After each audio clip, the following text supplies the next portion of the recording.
All right, today we're diving into a really big story unfolding in Southeast Asia. Malaysia is making a serious strategic play to become a global tech powerhouse. And we're not just talking about a few cool startups here. No, this is a full-on, nationwide blueprint designed to reshape their entire economic future.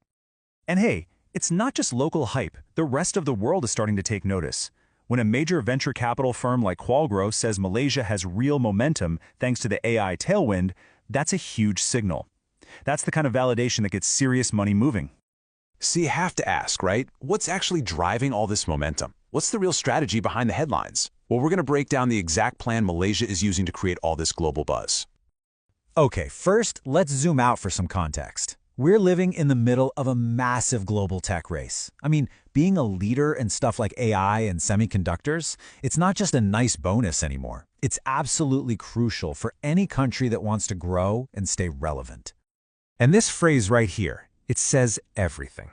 For a country like Malaysia, standing still is the same as falling behind. The only real move is to adapt and compete, because the stakes for this next wave of economic growth are unbelievably high.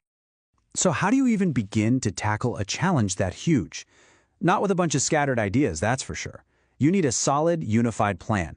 And that brings us right to the heart of the story, Malaysia's National Digital Blueprint. It's their coordinated strategy to meet this moment head-on. The government's whole plan really boils down to three main pillars. First, you've got to attract that global venture capital, the money that fuels all the new, innovative companies.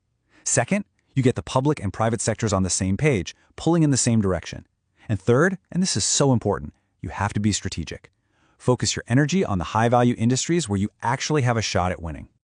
And this strategy is incredibly targeted. They're not trying to be everything to everybody. Instead, they're doubling down on semiconductors, which makes sense because they've been a key player in electronics for decades. They're also making big bets on a sustainable energy future, upgrading the whole country's digital backbone, and of course, building up the financial systems to power it all. And these aren't just ideas floating around on a PowerPoint slide. There are specific government agencies that are the engines driving this whole thing. You've got MDEC, which is all about the digital economy. Then there's MTDC, focused on getting local tech out into the real world. And big initiatives like the Next Wave 2025 program are designed to tie it all together, the policy, the industry, the money, to build a real ecosystem for innovation. Now, whenever our country makes a bold pivot like this, some people are going to call it a gamble. Are they moving too fast? Are they abandoning what used to work? But the thinking here is that this is not a gamble at all. It's a very carefully calculated move. And this is the point that's so crucial to get. This is about evolution, not replacement. The goal isn't to just ditch traditional strengths like manufacturing. It's about upgrading them, infusing them with tech to make them hyper-competitive for the world we live in today. And that line really summarizes the entire official outlook. This isn't some reckless bet. It's a deliberate, measured, and frankly necessary upgrade for the country's whole economic engine. But let's be real. A national strategy is only a success if it actually benefits the people. So, beyond all the high-level economics, what does this pivot really mean for the individuals and small businesses on the ground in Malaysia? Well, the intended impact is pretty profound. We're talking about creating higher-skilled, better-paying jobs. It's about giving people a path into brand new sectors that are actually future-proof. This whole thing builds long-term economic resilience, not just for the country, but for individual families, by shifting away from low-value work to industries that can truly compete on a global stage.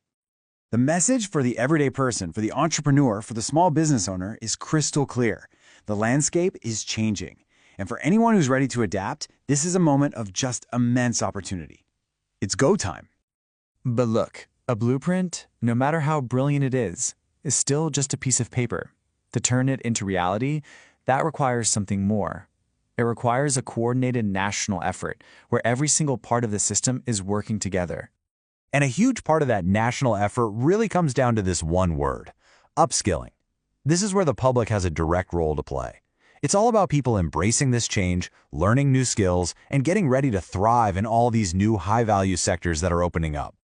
Ultimately, this whole thing has to be a partnership. The government can set the direction, it can attract the investment, but it can't force success. The private sector has to step up and innovate, and the public has to be ready and willing to jump into these new roles. It all requires a shared vision and a ton of mutual trust. And that brings us to the final big question. The strategy is clear. The ambition is high, but can all the pieces, the government, the industry, and the public, truly come together and turn this amazing blueprint into a new economic reality? I guess that's what we're all waiting to see.